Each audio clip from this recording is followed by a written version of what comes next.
Baik, di video kali ini saya mencoba akan menjelaskan konsep dan pola untuk belajar Laravel supaya lebih mudah dipahami. Nah, jadi sekarang kalian tidak perlu khawatir kalau misalnya baru pertama kali belajar Laravel. Jadi sekarang saya akan benar-benar ajarkan mulai dari awal, dari tahap basic dulu, pengenalan pola dan konsepnya. Tapi sebelum kita mulai, silahkan disiapkan dulu selembar kertas dan juga alat tulis. Nah, jadi sekarang silahkan kita gambar dulu untuk polanya. Nah, kurang lebih konsep dan pola yang saya ajarkan. Jadi saya akan coba gambarkan di sini. Nah, mulai dari yang pertama di sini.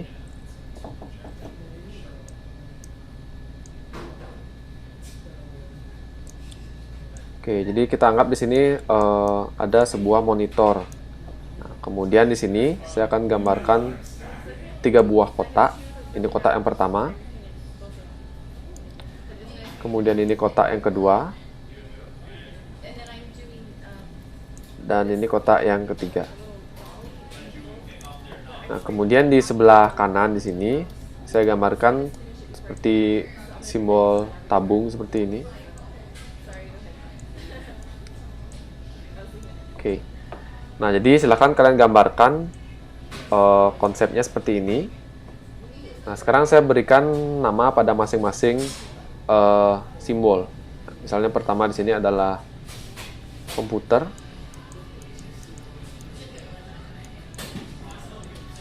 Atau ini lebih tepatnya adalah monitor. Jadi monitor yang kalian gunakan untuk membuat atau belajar program Laravel.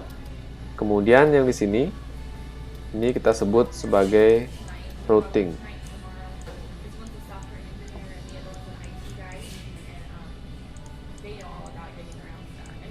Oke, ini kita sebut sebagai routing. Kemudian di sebelah kanannya ini kita sebut sebagai controller.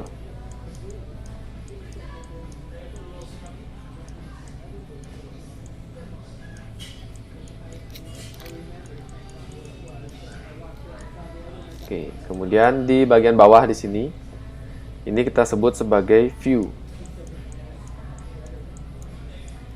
Ya, silahkan digambar saja. Kemudian yang terakhir di sebelah kanan, di sini, ini kita sebut dengan database.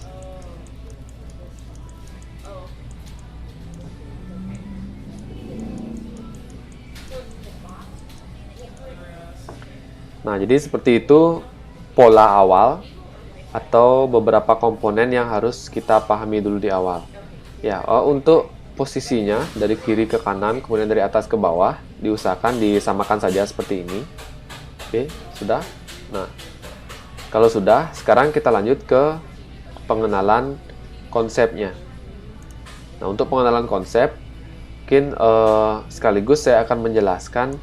Nah, saat kalian menginstal Laravel, saat kalian menginstal Laravel, tentu akan ada banyak folder di dalamnya. Ya, sama seperti yang sudah kita coba di pertemuan pertama. Tentu akan ada banyak folder di dalamnya. Nah, folder-folder ini memiliki fungsinya masing-masing. Nah, tentu tidak semua akan kita gunakan, jadi sesuai dengan kebutuhan belajar kita, dan fungsinya pun berbeda-beda. Nah, kita tidak akan mendalami secara teori satu persatu, tapi kita akan coba mendalami teorinya, yang mana yang kita akan gunakan itu yang kita pelajari. Oke, nah itu perlu diperhatikan di sini, di dalam project yang kalian buat, di sini terdapat banyak folder. Nah, ini otomatis sudah di-generate oleh Laravel ketika kita membuat project.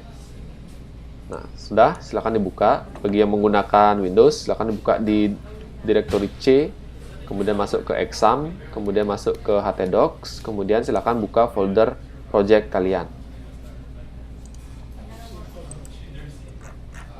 Sudah, saya kembali lagi ke sini. Nah, di pengenalan konsep dan pola yang kedua ini, jadi saya akan coba menjelaskan dari masing-masing item. Nah, item yang pertama di sini komputer. Jadi komputer ini adalah, atau laptop, ini adalah device yang kalian gunakan untuk belajar. Oke. Nah, ini sudah siap. Oke. Kemudian untuk routing. Nah, routing ini letaknya di mana? Bagaimana caranya membuat routing? Nah, routing ini letaknya ada di project kalian. Silahkan dibuka projectnya.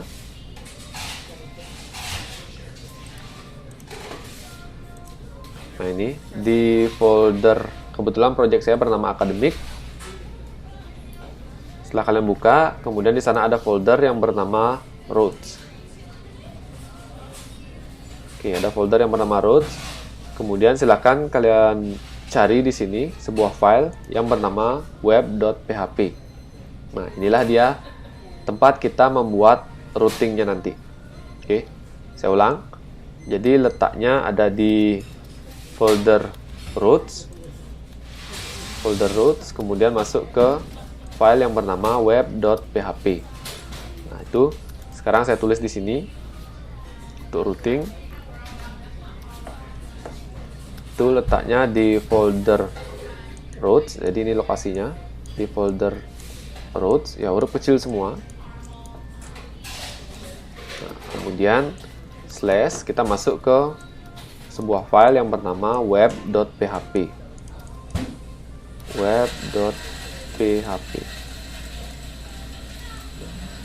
Oke, jadi itu letak dari file untuk membuat routingnya.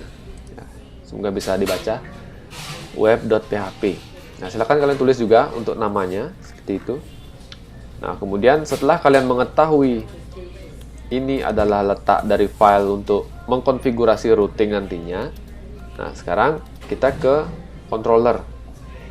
Ya, nanti fungsinya saya jelaskan masing-masing. Untuk controller ini, jadi kita belum punya controller. Ya, nanti di pelajaran berikutnya kita akan membuat controller. Jadi letak controller itu ada di folder. Nah, kalau di sini kita buka project kita akademik, letaknya ada di folder app, ya, app. Jadi di folder app, kemudian kita buka folder yang bernama http. Ingat huruf H-nya ini huruf kapital, huruf besar. Kemudian di sini masuk lagi ke folder yang bernama controllers. Ya, huruf C-nya huruf kapital. Nah, jadi nanti di sinilah letak dari controller yang akan kita buat. Ya, jadi itu konsep dan pola yang harus kalian pahami. Oke, karena itu yang merupakan basic sekali untuk belajar Laravel. Jadi struktur folder, kemudian letak filenya itu tidak boleh asal-asalan, tidak boleh kalian pindah-pindah. Oke, nah jadi saya tulis di sini. Nah, untuk controller tadi itu letaknya di folder app.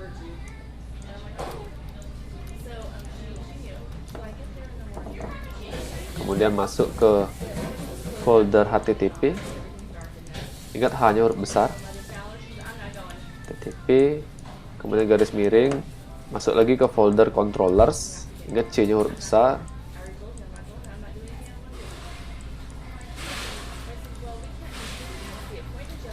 Kemudian, nah nanti file kita letaknya di sini.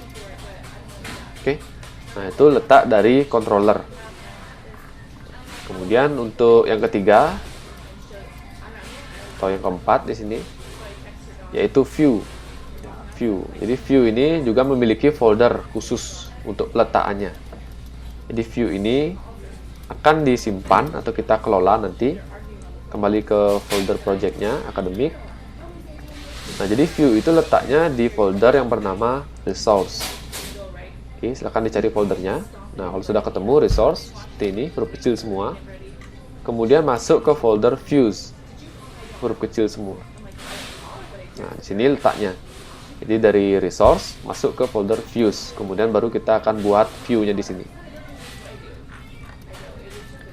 Oke, jadi saya tulis di sini di bawahnya di folder resource.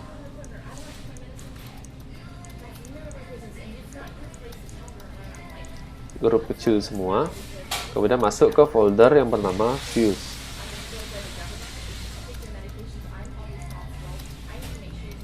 Oke, kemudian kita nanti akan buat filenya di sini. Nah, itu tata letak dari masing-masing item. Nah, kalau database, ya seperti yang kalian ketahui nanti database-nya untuk pemrograman web 2 atau Laravel kita masih akan menggunakan PHPMyAdmin. Mungkin kalian sudah pernah menggunakannya di mata kuliah pemrograman web 1. Nah, tapi untuk sekarang kita belum belajar tentang database-nya. Ya, kita akan belajar ini nanti di pertemuan kelima atau mungkin nanti setelah sampai ujian akhir semester. Ya, kita belum belajar ini. Oke, jadi ini bisa kita pelajari belakangan. Nah, kalian fokus di sini. Oke, saya berikan batas di sini ya. Nah, di sini supaya kalian bisa lebih fokus ke pola dari Laravel-nya.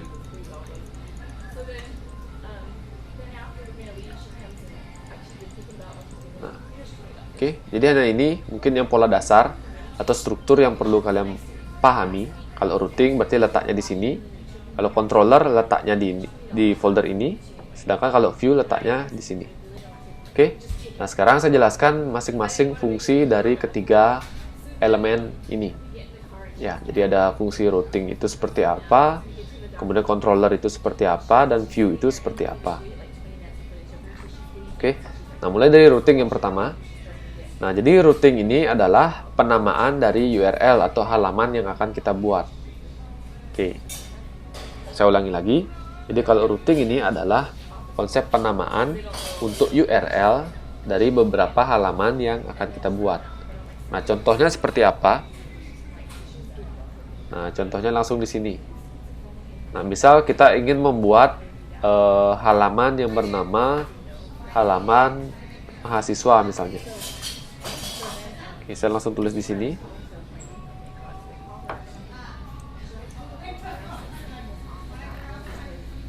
Oke, saya ubah dulu warnanya. Ya, kita ingin membuat halaman yang bernama mahasiswa. Berarti di dalam routing, di dalam web.php, tinggal kalian buka filenya. Kemudian kita tinggal tambahkan di sini, ya. /mahasiswa. Mahasiswa. Kemudian selesai. Oke. Kemudian kalau misalnya kalian ingin menambahkan lagi sebuah halaman baru, tinggal buka lagi file ini, web.php, tinggal tambahkan ini. Nah, misalnya kita menambahkan halaman dosen /dosen. Oke. Nah, itu dan seterusnya. Ini bisa kalian tambahkan terus sesuai dengan kebutuhan.